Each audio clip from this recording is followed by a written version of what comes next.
Hi viewers, మనం వచ్చేసి 10th standard బతుకు గంప అనేటువంటి లెసన్ని చూడబోతున్నాము. మూలింటి చంద్రకళ అనేటువంటి ఆవిడ రచించిందనమాట. మనకు ఇక్కడ ఒక పారాగ్రాఫ్ కింద ఇవ్వడం జరిగింది. దాన్ని కొన్ని ప్రశ్నలు అడగడం జరిగిందనమాట. వాటిని మీరు సమాధానం రాయండి. 1884వ సంవత్సరంలో మా నాయన గారి ఆకస్మిక మరణంతో నా జీవితములో ఒక పెద్ద అగాధం ఏర్పడింది. ఇక్కడ వచ్చేసి చూడండి, అమ్మ వడ్డిస్తూ ఉంది, ఇక్కడ వంట చేస్తూ, ఇక్కడ భోంచేస్తూ ఉన్నారు ముగ్గురు వ్యక్తులు. ఆ స్థితిలో కుటుంబ భారం అంతా మా తల్లి మీద పడింది. ఈ సంసారం పోషించడానికి ఆమెకు ఉన్న సాధనాలు కూడా కొరత పడినాయి.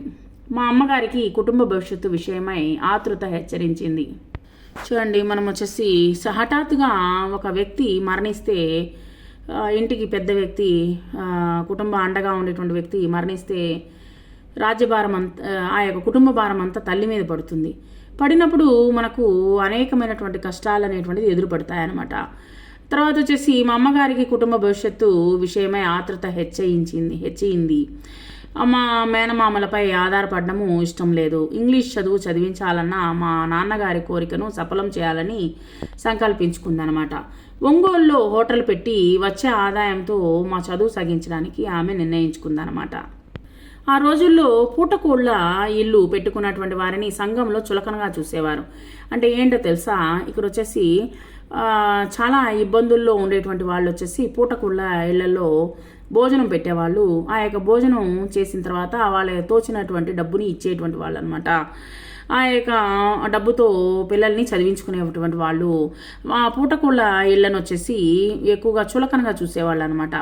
పెట్టుకున్న వారిలో సంఘంలో చులకనగా చూసేవారు. కానీ ఒకరి కుటుంబం మీద ఆధారపడడం కన్నా నలుగురికి అన్నం పెట్టి జీవించడమే గౌరవప్రదము అని మా అమ్మగారు నిశ్చయించుకుందనమాట. అంటే ఒకరిపైన ఆధారపడి బతకడం కంటే, అంటే ఇంకొకరు డబ్బు ఇచ్చి మనము వాళ్ళ చెట్టు కింద, అంటే వాళ్ళ నీడ కింద బతకడం కన్నా మనమే స్వయం సంపాదనతో మనం వచ్చేసి ముందుకు రావడం అనేటువంటిది గౌరవప్రదమని మా అమ్మగారు నిర్ణయించుకున్నారు. ఎలాగైనా సరే 4 కాలాల పాటు శ్రమపడి ఆ యొక్క పిల్లల్ని వచ్చేసి ప్రయోజకుల్ని చేసి తన కష్టాలు గట్టెక్కుతాయని ఆమె యొక్క నమ్మకం అనమాట.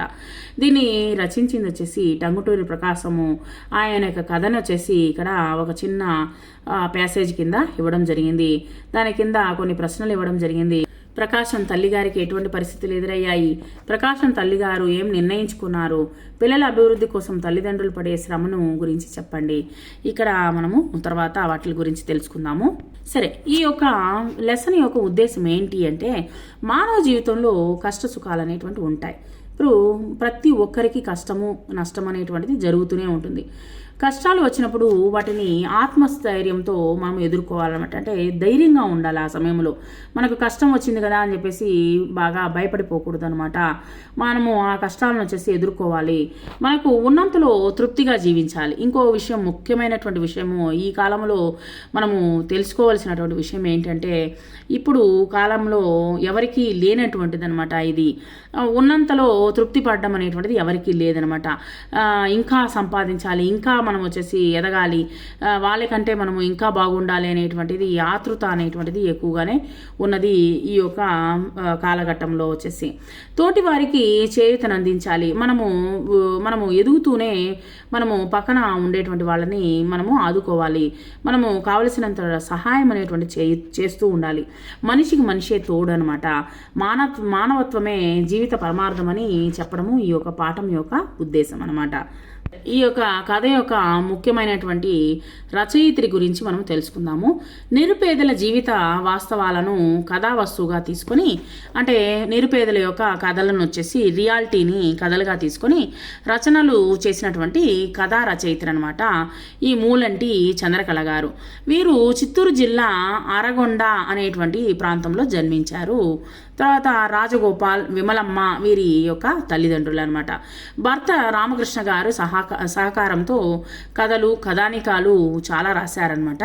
అందులో ఒక ప్రయాణం, ఇక్కడ ఆమె రాసినటువంటి కథలు అనమాట. ఒక ప్రయాణం, బతుకు గంప, ఒక రైతు కథ ముఖ్యమైనటువంటివి. వీటితో పాటు భానుమతి రామకృష్ణ గారి అత్తగారి కథలకు మణిమాణిక్యం నరసింహారావు గారి కాంతం కథలకు రేడియోలో ప్రసంగ వ్యాసాలు చేశారనమాట ఈవిడ. ప్రస్తుత పాఠ్యభాగము ఆమె కథల నుండి స్వీకరించబడిందనమాట ఈ యొక్క కథ అనమాట. ఈ యొక్క లెసన్ వచ్చేసి ఆవిడ రాసినటువంటి కథ నుంచి తీసుకోబడింది. తెలుగు సాహిత్యంలో నేడు కథ, కథానిక అనేవి పర్యాయ పదాలుగా మారిపోయాయి. కథానిక వచన ప్రక్రియ వ్యక్తి జీవితంలో ఒక ముఖ్య సన్నివేశాన్ని లేదా సంఘటనల మధ్య సంబంధాన్ని కళాత్మకంగా చిత్రీకరిస్తుంది. ఇక వ్యక్తి జీవితంలో ఒక సన్నివేశాన్ని తీసుకొని మనము వర్ణించి దాన్ని సంఘటనలను వచ్చేసి కళాత్మకంగా మనం వచ్చేసి చిత్రించడం అనమాట. క్లుప్తత దీని ప్రధాన లక్షణము. అంటే దాన్ని క్లుప్తంగా వివరించడం అనమాట. ఆ యొక్క సంఘటనను వచ్చేసి క్లుప్తంగా వివరించడము, పాత్రలు, తర్వాత నేపథ్యము, కథనము, జీవిత వాస్తవ చిత్రణ, కంఠస్వరము కథానికలో ముఖ్యమైనటువంటి అంశాలుగా ఉంటాయన్నమాట. ఇక్కడ ఫస్ట్ పార్ట్ అనేటువంటి మనం చూద్దాము. ఎందుకో ఉదయం లేచినప్పటి నుంచి ఏ పని చేయాలనిపించడం లేదు. కొన్నిసార్లు ప్రతి ఒక్కరికి బద్ధకం అనేటువంటిది వస్తూ ఉంటుందన్నమాట. మన ఇంట్లో కూడా చూడండి, అమ్మ వచ్చేసి అబ్బా ఈరోజు వంట చేయాలా, ఈరోజు కాస్త రెస్ట్ తీసుకుంటే బాగుంటుంది కదా అనేటువంటిది ప్రతి ఒక్క అమ్మగారికి ఉండేటువంటిదే అనమాట. పిల్లలు వాళ్ళంతా వాళ్ళు స్నానాలు చేసి ఉన్నదే ఏదో తిని స్కూల్కి వెళ్ళారు. వంట ఏం చేశానో ఏమో, ఏదో వంట చేశాను, వండిందే కాస్తంత క్యారియర్లో పెట్టి ఇచ్చాను, మా ఆయన కూడా ఆఫీస్కి వెళ్ళిపోయాడు, ఎక్కడ వస్తువులు అక్కడే పడున్నాయి. అంటే పిల్లలు ఉన్నటువంటి ఇళ్లలో అట్లాగే ఉంటుందన్నమాట. పిల్లలు ఎక్కడ అంటే అక్కడ పారేస్తూ ఉంటారు. పిల్లలు ఎక్కడ తీసేసినటువంటి బట్టలు అక్కడే ఉన్నాయి. ఏ పని చేయాలనిపించడం లేదు. ప్రతి ఒక్క ఇంట్లో ఉన్నటువంటి స్త్రీలకి ఉండేటువంటి ఈ యొక్క సహజమైనటువంటి కోరికే ఇది. ఎందుకంటే రోజు పనులు ఆ పనులే చేస్తూ ఉంటారు. కాస్త బద్ధకం అనేటువంటిది వస్తుందన్నమాట. బాగా సోమరితనం అనేటువంటిది ఉంటుంది ప్రతి ఒక్క స్త్రీలలోనూ. ఎంత వద్దనుకున్నా ఎల్లమ్మే గుర్తుకు వస్తుంది. ఆలోచనలన్నీ ఎల్లమ్మ చుట్టే తిరుగుతూ ఉన్నాయి. కారణము తెలియడం లేదు.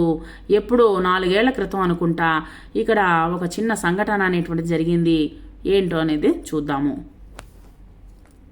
ఇక్కడ చూడండి, గంపని ఎత్తుకుంటూ ఒక బాబు పాపని ఎత్తుకుని ఉన్నదనమాట ఒక ఆవిడ. ఈత పుల్లల గంపలో ఎంతో అందంగా పండ్లు అమర్చుకొని తనదైనటువంటి యాసతో పండ్లమ్మో అంటూ అరుస్తూ మా వీధికి వచ్చిందనమాట. ఆ రోజు ఎల్లమ్మను నేనే పిలిచాను, తనే వచ్చిందో గుర్తుకు రావడం లేదు. అప్పటి నుంచి ప్రతిరోజు తను రావడము అవసరము ఉన్నా లేకపోయినా అసలు అవసరం ఉన్నా లేకపోయినా ఎల్లమ్మ దగ్గర పండ్లు కొనుక్కోవడం జరుగుతూ ఉందన్నమాట. పండ్లు కొనుక్కోవడంతో మొదలైనటువంటి ఎల్లమ్మతో పరిచయము ఎలా బలపడిందో ఇప్పుడు స్పష్టంగా చెప్పలేనమాట. ఒకరోజు ఎల్లమ్మ రాకపోతే ఎంతో తనిపించేది. అంటే తనిపించేదంటే ఏమీ బోర్ కొట్టేదనమాట. అలాంటిది 10 రోజులు కనిపించకపోయేసరికి ఏవేవో ఆలోచనలు మనసులో మెదిలాయన్నమాట. అంటే ఆవిడ రాలేదనమాట. పండ్లు అమ్మేటువంటి ఎల్లమ్మ అసలు ఇంటి ఛాయల్లోనే రాలేదనమాట. రాకపోయేసరికి ఏమేమో ఆలోచనలు మొదలైనాయి ఆ యొక్క రచయిత్రికి. అంతలో ఎవరో తలుపు తట్టినటువంటి శబ్దం వినిపించింది.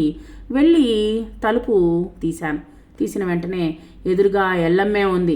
ఎప్పటిలా కనిపించడం లేదు. ఏడ్చి కళ్ళు ఉబ్బిపోయి ఉన్నాయన్నమాట. జుట్టంతా చిందరవందరగా ఉంది. ఎప్పుడు తినిందో ఏమో నిలబడ్డానికి కూడా ఓపిక లేకుండా ఉన్నదనమాట ఎల్లమ్మకి. అదేంటే అలా ఉన్నావు అన్నాను మామూలుగానే.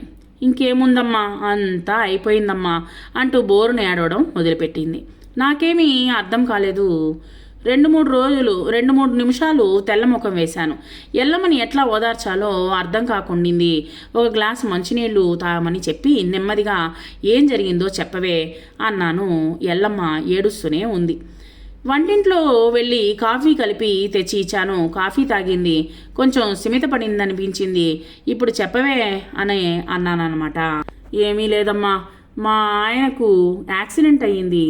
ఎప్పుడయింది, ఏం జరిగింది నెమ్మదిగా అడిగాను అనమాట. ఎప్పుడైంది, ఏం జరిగింది అని అడిగాను. ఏమోనమ్మా, నాకు కూడా సరిగ్గా తెలియదు. లారీ డ్రైవర్గా పనిచేస్తూ ఉండే 4 రోజులకు ముందు ఏదో లోడుతో పోయాడంట. హైదరాబాద్ దగ్గర ఎదురుగా వస్తున్నటువంటి టిప్పర్ గుద్దిందంట. మా ఆయనకు కాలు ఇరిగిపోయిందంట. క్లీనరు అక్కడక్కడే చచ్చిపోయాడంట. మా ఆయన తెలివి తప్పి పడుంటే ఎవరో ఆసుపత్రిలో చేర్పించారంట. అదేమో కేసు అవుతుందంటున్నారు. కాళ్లకు చేతులకు తలకు దెబ్బలే తగిలినాయంట. ఆసుపత్రిలో కట్లు కట్టి కుట్టేసి పండబెట్టిండ్రు. పానానికి భయం లేదంట. మాటల మధ్యలో ఏడుస్తూనే చెప్పిందనమాట ఇక్కడ ఎల్లమ్మ. అయితే నువ్వు ఇట్లా వచ్చావేమే అని అడిగాను. రాక చేసేదేముందమ్మా, లెక్క కావద్దు, సానా అవుతుందంట కదమ్మా. పిల్లల పేర్ల మీద నెల నెల తినక 100 రూపాయలు చాన్నాళ్లుగా కడతా ఉంటి. అదో 10,000 ఉన్నాయి. అవి తీసుకెళ్లాలని ఇంట్లో ఊర్లోకి వస్తే అట్టే చాలా రోజులు అయింది కదా, నేనెక్కడ సచ్చానో అనుకుంటారని ఇట్ట తెలిసిన వాళ్ళ ఇల్లు చూసి పోదామని వస్తున్నామ్మా అని తను చెప్పదలుచుకున్నదంతా అయిపోయిందని గట్టిగా ఊపిరి పీల్చుకుంది. ఎల్లమ్మతో ఏం మాట్లాడాలో అర్థం కాక అలాగే కాసేపు మౌనంగా ఉండిపోయాను. ఏం చేతు అంతా నా కర్మ అంటూ ఎల్లమ్మ మళ్ళీ చెప్పడం మొదలుపెట్టింది. నాకు 6 ఏళ్ళు అనుకుంటానమ్మా. మా ఈదిలో పిల్లలతో ఆడుకో ఉంటా అండి. ఎవరో మా ఇంట కాడ 4 కూస్తోండ్రి చేపల కోసం మా అయ్య కాడికి వచ్చిండ్రనుకుంటేని, మళ్ళీ వారం తలాక తెలిసే పెత్తనానికి వచ్చిండ్రని. ఇంకెవరికి నాకేనమ్మా. నీకా? అవునమ్మా. మా అయ్యకేమో మేము 14 మంది పిల్లలంట. నాపై ఉన్న అక్కలకు అన్నలకు పెళ్ళిళ్ళయ్యి 4 ఎలాగూ పోయారట. మిగిలిన 4 నేను రెండో దాన్ని. నాకన్నా పెద్దదానికి అప్పటికే పెళ్లి కుదిరిందంట. మా అక్కను చూడ్డానికి వచ్చిన వాళ్ళలో మా ఆయన ఉన్నాడట. ఆయనకు నేను నచ్చానట. పెళ్లి చేసేద్దాము అనుకున్నారట. జానెడు తాడు 50 రూపాయల చీరతో నా పెళ్ళి అయిపోయింది. మా అయ్యకి చదువు లేదు, పెద్ద వ్యాపారము లేదు. పిల్లలేమో ఇంటి నిండా ఉంటిమి.